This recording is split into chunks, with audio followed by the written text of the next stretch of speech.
Hi, I'm José Ramírez, a lawyer at In Solidum Abogados, and today we're going to dive into one of the hottest topics in professional sports: financial fair play. Reality, myth, or just clever accounting? Stick around.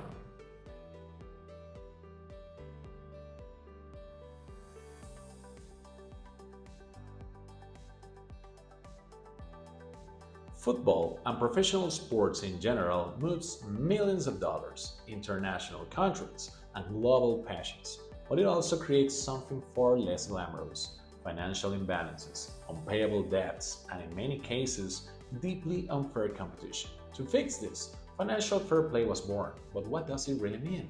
It is enforced in Ecuador, and what are the legal consequences for clubs, players, or federations?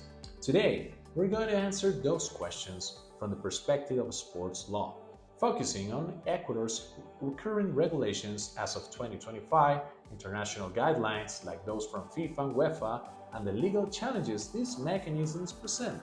Spoiler alert, not everything that shines in a financial report is gold.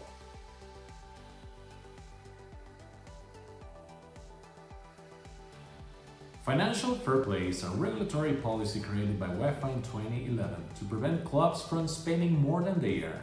Its premise is simple: you can't compete if you're drowning in debt. Internationally, it's backed by UEFA's club licensing regulations and in similar versions by FIFA, CONMEBOL, and other confederations. In Ecuador, the FEF's club licensing regulations, effective as of 2025, include criteria for financial sustainability, transparency, and budgetary control. Legally speaking, it's based on principles of contract law, financial responsibility, and more recently, it's being debated in relation to competition law and labor rights. In other words, we're dealing with a hybrid rule: ethical, sporting, and legal.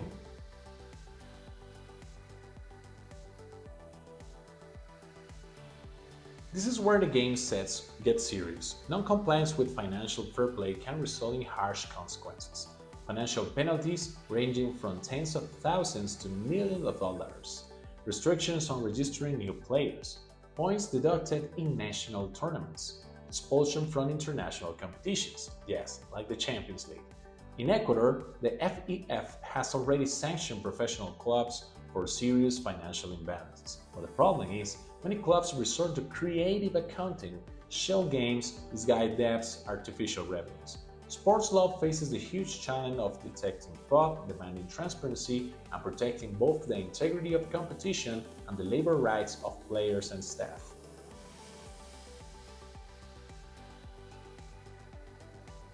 This is the million-dollar question. Some critics say it limits private investment, blocks wealthy bankers or foreign capital, and favors big clubs with existing financial power.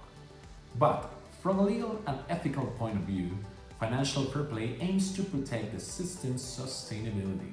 Because if we allow clubs to spend without limits, mortgage their future, and skip paying their employees, we're looking at a bubble. And we all know how bubble burst, right? In countries like Ecuador, where clubs often rely on public funds or tax exemptions, there's a legal duty to ensure accountability. So rather than limiting investment, well-implemented fair play protects the sporting ecosystem and helps ensure a fair and viable competition over the long term.